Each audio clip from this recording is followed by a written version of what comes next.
I'm now with Winford Jones on the Messerschmitt Owners Club Stand. Good afternoon, Winford, and welcome to the Classic Restoration Show 2023. Yes, thank you very much for coming. Could you tell me a little, well, give me a little bit of history about the Messerschmitt, what year it was first produced? Yeah, okay.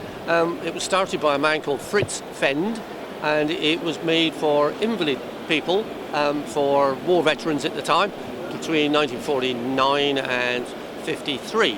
He made those and got money from the government for it, which then he thought, well, there's a market to make these for the public, which is what you see in front of us. And he then decided to make that, but then realised that he might not get the money from the government. So he then decided, well, I'll convert anyone for a war veteran. So he did them with left-hand change, right-hand change, one pedal, one, any adaptation he would make. And therefore he carried on making the money from the government and produced these cars from 53 to 64. And that's when they stopped production.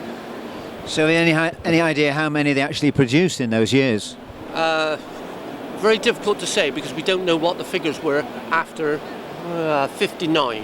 Okay. Up after that, we don't know how many they did produce because they didn't do any new models, so therefore there was no new information. It was just continuing on. But it was talked about that we imported something like 6,000 cars into Britain alone. So we don't know. So there wasn't exactly a type then, they were all different, or did they make a certain type for a market? For the market, no, they made sort of basically three types. They made the dome top KR200, and then they made a convertible KR200. There's a picture of one there, and they also made a cabrio top where the dome was taken off and a canvas top, so it was a sort of part between each one. And basically they were all KR200s, all the same. That was the majority of the sales. But they did make odd ones like this four-wheeler one, which we only made 250 of those. So they're quite sought after, and there's a great demand for them because they're much, much quicker. So what about the engine? What size was the engine? The KR200 is a 200cc, single-cylinder, two-stroke. And then this one is 500cc twin two-stroke, which is much quicker. So what about the engine you've got over there on the stand? What size is that? That's a 200cc cutaway engine. It's one of the KR200s. There's a load of parts I had, so I thought I'll make a cutaway so you can wind it and see what happens. So can we talk about some of these cars on the stand? Can we start off with the one behind me? Yeah, the Flitzer. That's a reproduction of one of the first ones that they made, and they decided to motorize it. It was an invalid vehicle, but a lot of the early ones were pedal or foot powered bicycles. And at the top of the pole, there's some pictures up there. But this one was a motorized one. Okay. And somebody had to repair one, so he made a spare body. Why? I don't know, but I acquired it and I finished that last year. And it's now with a different engine in because the original engine's not available, and it's a reproduction, so I just built that. But it is a genuine sort of invalid vehicle.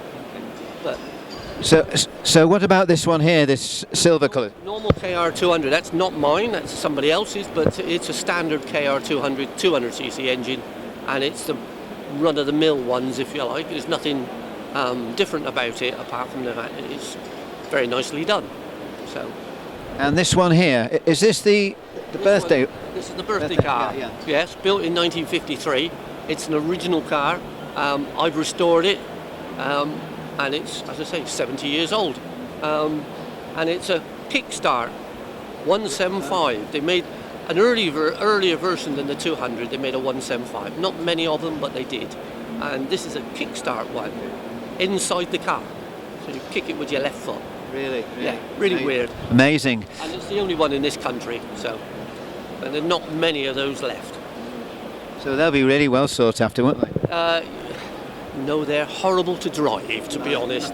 They have the track is narrower. There's no suspension. It's very bouncy and very rattly. The KR200 is a much more refined vehicle. It's got better suspension. It's got shock absorbers. And they've ironed out some of the rattles, so it's more pleasant to drive.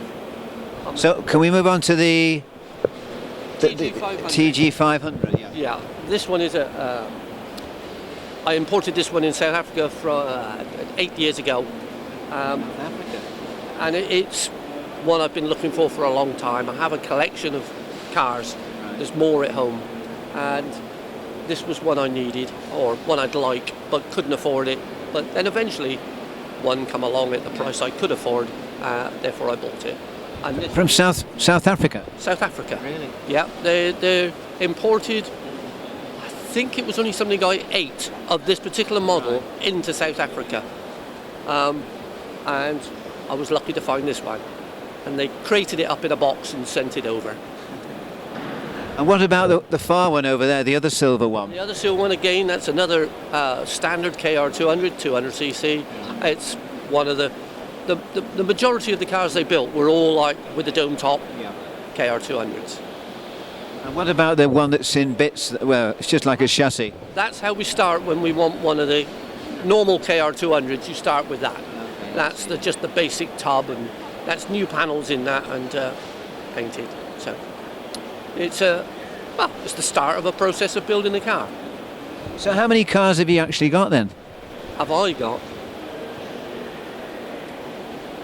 I've probably got 6 KR200s, 2 175s, the moped in the corner over here, which is made by Messerschmitt, and I've got the commercial vehicles, which is a Mokali and a Laston roller. There's a whole collection there.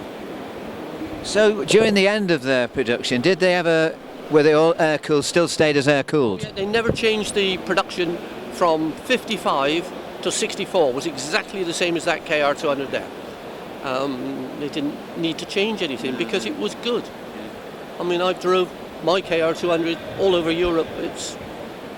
We've done thousands of miles, thousands and thousands of them, all in Europe. So what about the gearbox and the speed? A KR200, standard KR200, will cruise at 50 to 55 miles an hour, and will go all day long at that. Yes. Returning 50, 60 to the gallon.